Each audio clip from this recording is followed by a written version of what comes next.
అందుకే అసలు ఇంట దక్షిణామూర్తి ఫోటో లేని ఇల్లు ఉండరాదు. అంత మంగళప్రదమూర్తి ఎవరు అంటే దక్షిణామూర్తియే, సందేహం లేదు.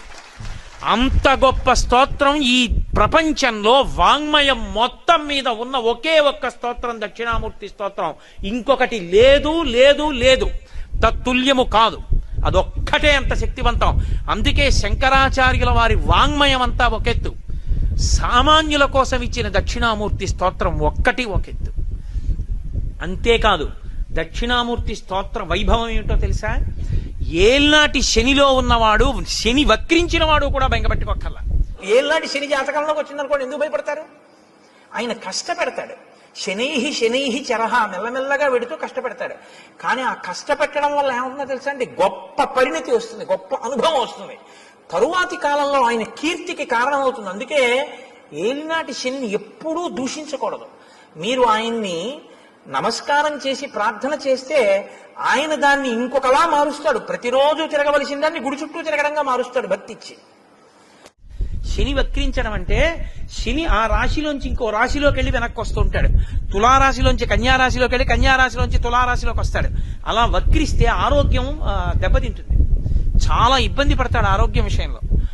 శని వక్రించిన వాళ్ళు, అష్టమ శనిలో ఉన్నవాళ్ళు, అర్ధాష్టమ శని వాళ్ళు, ఏలినాటి శని వాళ్ళు ఎవరైనా సరే శంకరాచార్యులు వారు హామీ ఇచ్చేశారు. దేన్ని ఆధారం చేసుకున్నా తెలుసా? జ్యోతిష శాస్త్ర పరిజ్ఞానం శంకరులకు అంత దిట్ట, వారికి తెలియని శాస్త్రం లేదు.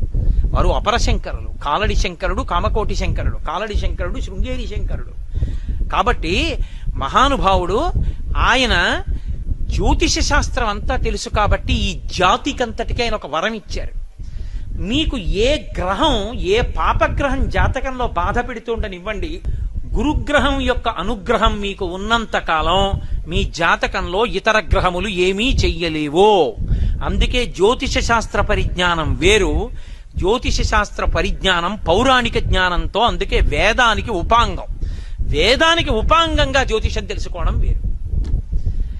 దాని వలన ఏమవుతుందంటే రోజూ దక్షిణామూర్తి స్తోత్రం చేసేవాణ్ణి శనీశ్వర గ్రహం కూడా చెనకదు.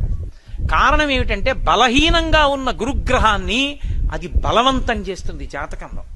పైకి కనపడదు. జాతకం చూశారనుకోండి, గురుగ్రహం బలం లేదండి మీకు అంటాడు. నేను యథార్థంగా చూసా, పైకి చెప్పడం ఇష్టం లేదు నాకు. దక్షిణామూర్తి స్వరూపం అసలు సమస్త ఐశ్వర్యము దగ్గర నుండి, చదువుల దగ్గర నుండి, మోక్షము వరకు దక్షిణామూర్తి ఇవ్వలేనటువంటిది లోకమునందు లేనే లేదు.